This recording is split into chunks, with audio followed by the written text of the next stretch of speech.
নমস্কার, আঁকি রঙের খেলা পরিবারে সবাইকে স্বাগত জানিয়ে আজকের এই ভিডিওটা শুরু করছি। এখানে আমি একটা গ্রাম্য দৃশ্য তুলে ধরেছি। আপনাদের যদি এই ভিডিওটা ভালো লাগে পুরো ভিডিওটা দেখবেন, আর লাইক, কমেন্ট এবং শেয়ার এবং সাবস্ক্রাইব করে দেবেন প্লিজ।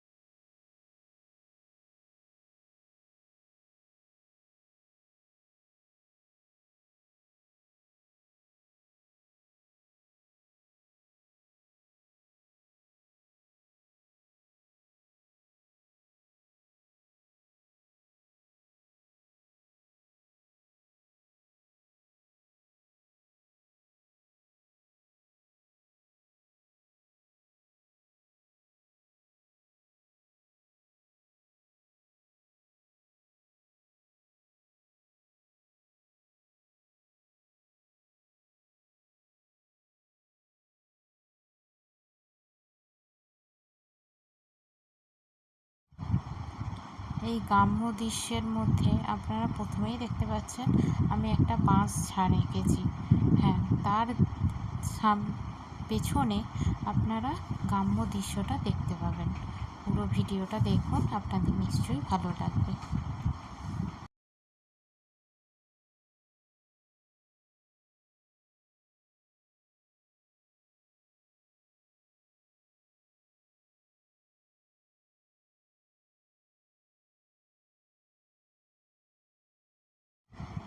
হ্যাঁ, ভিডিওটা দেখার সাথে সাথে আপনারা লাইক, শেয়ার, কমেন্ট এবং সাবস্ক্রাইব করে দেবেন প্লিজ।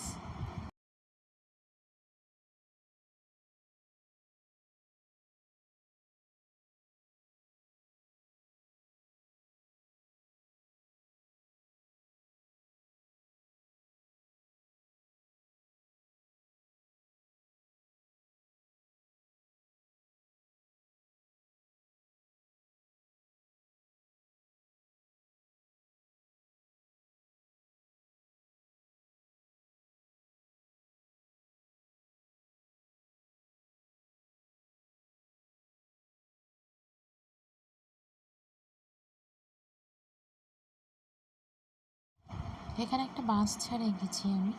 বাঁশ ঝাড়টা আঁকাটা এখনও শেষ হয়নি। আসলে আজ আমি পেন্সিল স্কেচ করছি তো, দেখুন আপনাদের কেমন লাগে। এখানে কোনো রঙের খেলা আমি করিনি বা দেখাইনি আপনাদের। এখানে শুধুমাত্র পেন্সিলের সাহায্যে আপনাদের একটা ছবি ফুটিয়ে তুলে দেখাতে চেয়েছি, যেটাকে বলা হয় পেন্সিল স্কেচ। পুরো ভিডিওটা দেখুন, আপনাদের কেমন লাগে অবশ্যই লাইক, শেয়ার, কমেন্ট এবং সাবস্ক্রাইব করে দেবেন।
অ্যাকচুয়ালি পেন্সিল স্কেচে করছি তো, সেই জন্য একটু সময় লাগছে।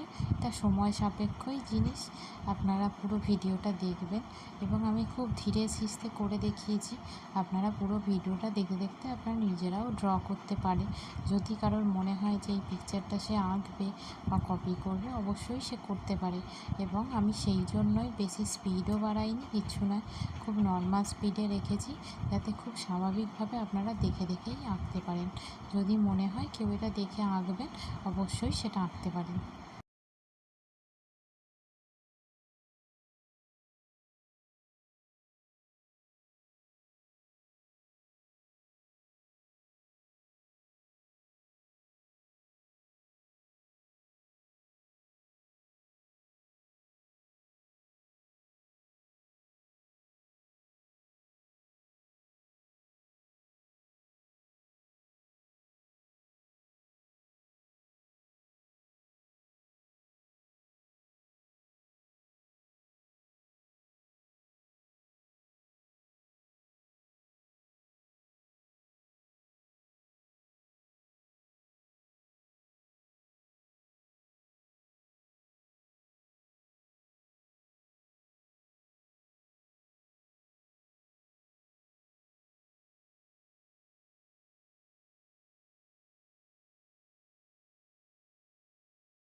পেন্সিল স্কেচের ক্ষেত্রে হয় সাধারণত আমাদের অনেক রকমের পেন্সিল ইউজ করতে হয়, তো কোনোটা ডার্ক কোনোটা লাইট, সেই হিসেবেই শেডটা আস্তে আস্তে দিতে হয়। এটা সম্পূর্ণ যে ড্রয়িং করে তার দৃষ্টিভঙ্গির ওপর নির্ভর করে, এবং সে পেন্সিল দিয়ে কোথায় ডার্ক পড়বে, লাইট শেডটা কোথায় পড়ছে, এটাই দেখানোর জন্য হয়। রং দিয়ে করলে এতটা সময় লাগে না, রং দিয়ে করলে একটু তাড়াতাড়ি হয়ে যায়, কিন্তু যেহেতু আমি আজকে আপনাদের পেন্সিল স্কেচ দেখাচ্ছি ওই জন্য এইটা করতে আমার অনেকটা সময় লাগছে। হ্যাঁ, তবে এর ওপরে আর একটা জিনিস আমি করছি, দেখুন একটা পাখি বসে আছে, সেটা দেখুন এবং কেমন লাগে। শুধু একটু ফাঁকা ফাঁকা লাগছিল, সাথে বাঁশঝাড়গুলো করছিলাম, ওই জন্য একটা গ্রাম্য দৃশ্য যেকালে ফুটিয়ে তুলবো, আমি ভাবলাম যদি বাঁশের এই বনে একটা পাখি বসে থাকে তাহলে কেমন দেখতে লাগবে, সেই জন্য এই পাখিটা আঁকা। কিন্তু আপনাদের কেমন লাগছে আমার সেই মতামতটা জানার খুব ইচ্ছা, আপনারা কিন্তু অবশ্যই আমাকে জানাবেন।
পাখি তো হয়ে গেছে, এবার সিনারিটার পিছনে যে বাঁশঝাড়ের পিছনে যে একটা গ্রাম্য দৃশ্য ফুটিয়ে তোলার চেষ্টা করছি, সেটাকে দেখুন।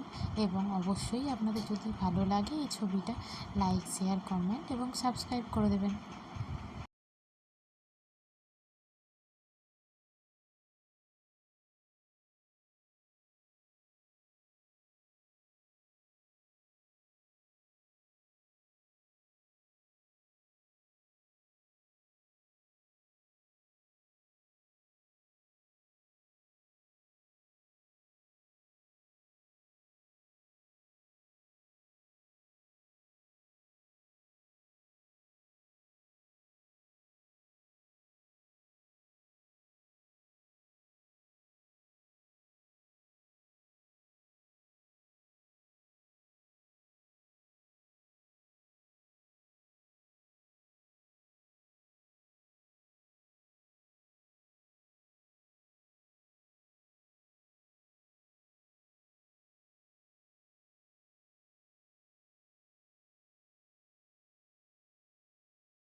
গ্রাম্য দৃশ্য আঁকবো আর সেখানে বাড়ি গাছপালা থাকবে না, সেটা কি হতে পারে?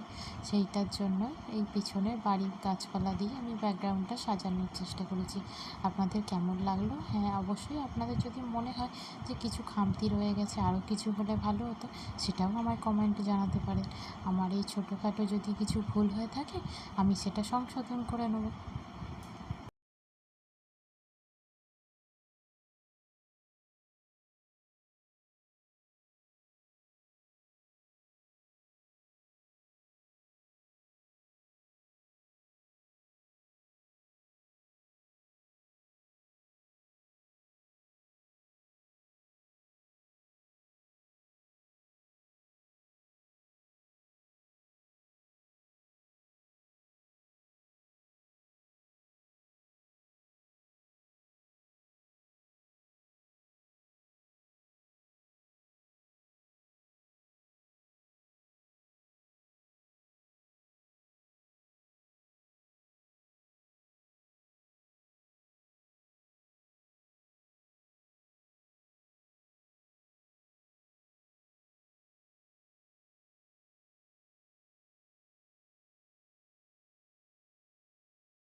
গ্রাম্য দৃশ্যের মধ্যে একটা টালির চাল, একটা কুঁড়ে ঘর থাকবে, আর হ্যাঁ, সাথে থাকবে প্রচুর গাছপালা। সেটাই তো ভালো লাগে আমাদের ইটকার জঙ্গলের থেকে। গ্রাম্য দৃশ্য মানে আমরা ওটাই বুঝি, যেখানে সবুজের সমারোহ থাকবে। যদিও আমি এটা কালার করছি না, পেন্সিল দিয়েই শেড দিয়েছি, সাদা কালোই পিকচার একটা বলা যেতে পারে, কিন্তু তার মধ্যেই ওটা আমি ফুটিয়ে তোলার চেষ্টা করেছি পেন্সিল দিয়ে। তার মধ্যেই আলো ছায়া দেখানোর চেষ্টা করেছি। আপনাদের যদি ভালো লাগে অবশ্যই প্লিজ লাইক, শেয়ার, কমেন্ট করে দেবেন।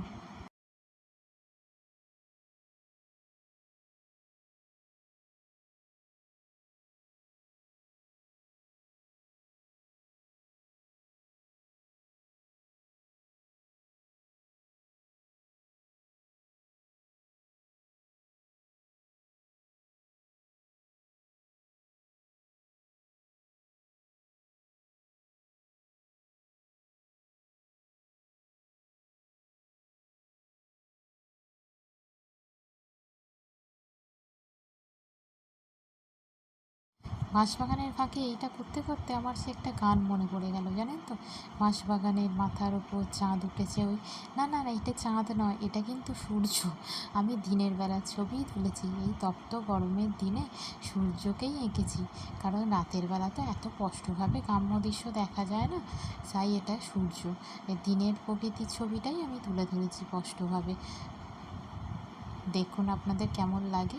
অবশ্যই কোনো কিছু ভুল ত্রুটি থাকলে অবশ্যই আমাকে সেটা জানাবেন। আর হ্যাঁ, তার সঙ্গে সঙ্গে লাইক, শেয়ার, কমেন্ট এবং সাবস্ক্রাইব করে দেবেন।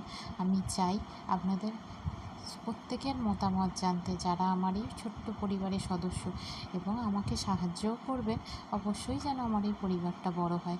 আমার ভীষণ ইচ্ছা আমার পরিবারের অনেক সদস্য সংখ্যা হবে, সবাই মিলে একসঙ্গে এইসব পিকচারগুলো দেখব, এবং কারোর যদি মতামত দেওয়ার প্রয়োজন পড়ে, আমাকে মনে হয় যে কিছু বলবেন, কিছু জানানোর প্রয়োজন আছে, কিংবা কিছু শেখানোর আছে, অবশ্যই আপনারা কমেন্ট করবেন।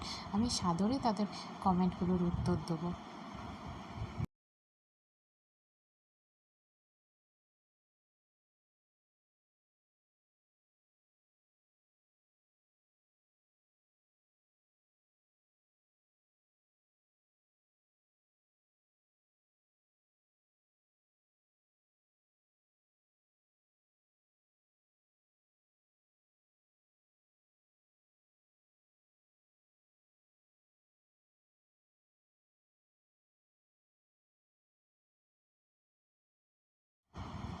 পিছনের গ্রাম্য দৃশ্যের সামনের যে অংশটা আছে, সে অংশে আমি একটা পুকুর করেছি, এবং সেই পুকুরেও একটা জিনিস করব, তার আগে একটু মেঘটা করে নিই। এত দুপুরে তপ্ত রোদ খাঁ খাঁ করছে পুরো, তার মাঝখানে একটা বিরাট বড় মেঘ আষাঢ় বাণী দেখাচ্ছে। যদি সূর্যটাকে কখনো ঢাকতে পারে, কিছুটা তো মানুষের স্বস্তি হবে। তো গরমের ঝলসানো রোদ, আপনারা তো বুঝতেই পারছেন কী অবস্থা, সব মানুষের শরীর একদম হাঁ হাঁ করছে। প্রত্যেক মানুষের শরীরে যারা বিশেষ করে বাইরে কাজ করে তারা তো আরও বেশি, যারা এই রোদের মধ্যে ঘেমে নিয়ে কত কষ্ট করতে হয়। শীতের থেকে গরমটা আমাদের অনেকটা কষ্ট দেয় ঠিকই, কারণ কায়িক পরিশ্রম যারা করে তাদের ভীষণই কষ্ট। তার মধ্যেই বড় মেঘটা কাম্যদৃষ্টির আশার বাণী শোনাচ্ছে যে হয়তো সূর্যকে ঢেকে দিতেও পারে সে।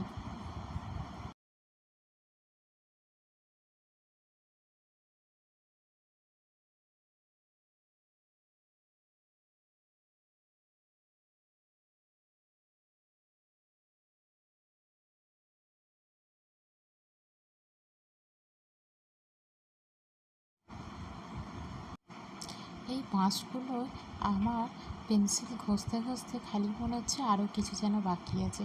প্রতি মুহূর্তেই মনে হচ্ছে আর একটু ডার্ক করতে হবে কিংবা আরও কোথায় শেড দিতে হবে, ওই জন্য দেওয়া শেষই হচ্ছে না। বেশিরভাগ ছবিটার ক্ষেত্রে আপনারা ওটাই দেখবেন যে বেশিরভাগ ক্ষেত্রে আমি বাঁশের শেডই দিয়ে গেছি। তারপরে আরেকটা জিনিস করার আছে, অবশ্যই আপনারা দেখতে পাবেন সামনে যে একটা পুকুর করেছি বললাম, ছোটো ওই পুকুরের মধ্যে কি বানাই একটু দেখুন তো, দেখি আপনাদের কেমন লাগে আমার সেই ভাবনা চিন্তা।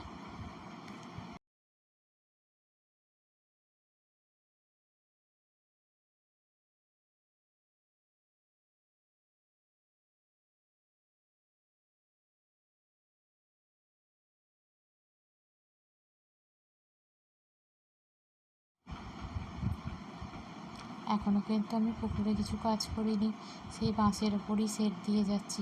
খালি মনে হচ্ছে আর একটু আবছায়া হবে, আর একটু আবছায়া হবে, সূর্যের রোদটা তো ওদিক থেকে আলো ফেলছে, এদিকটা আর একটু ডার্ক হবে। এবং আমার এই ছবিটা যাতে আপনাদের পছন্দ হয় ঠিক সেই রকমভাবেই আমার মনের মতো করে এটাকে করে তোলার চেষ্টা করছি। আপনারা কিন্তু পুরো ভিডিওটা দেখবেন, আমার সাথে কিন্তু থাকবেন অবশ্যই, এটুকুই অনুরোধ।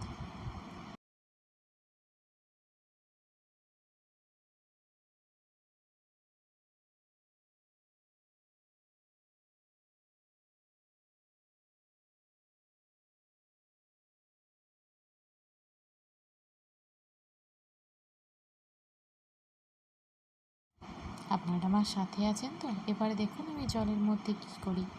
হ্যাঁ, বুঝতে পেরেছেন কি এখনও? আর একটু ভালো করে দেখুন, এবার নিশ্চয়ই বুঝতে পারছেন। হ্যাঁ, একটা ছোট্ট ডিঙা নৌকা করেছি। দেখবেন আপনাদের যদি ভালো লাগে, পুরো ভিডিওটা যারা ধৈর্য সহকারে দেখছেন তাদের জন্য তো অসংখ্য ধন্যবাদ। এবং এটাকে যারা লাইক শেয়ার কমেন্ট করছেন তাদেরকে আমার মন থেকে আন্তরিক ধন্যবাদ। যদি আমাকে একটু সাহায্য করেন, আমার এই পরিবারটা অনেক বড় হতে পারে। আপনাদের সাহায্য এবং সাথ না পেলে আমি তো একা কিছু করতে পারবো না।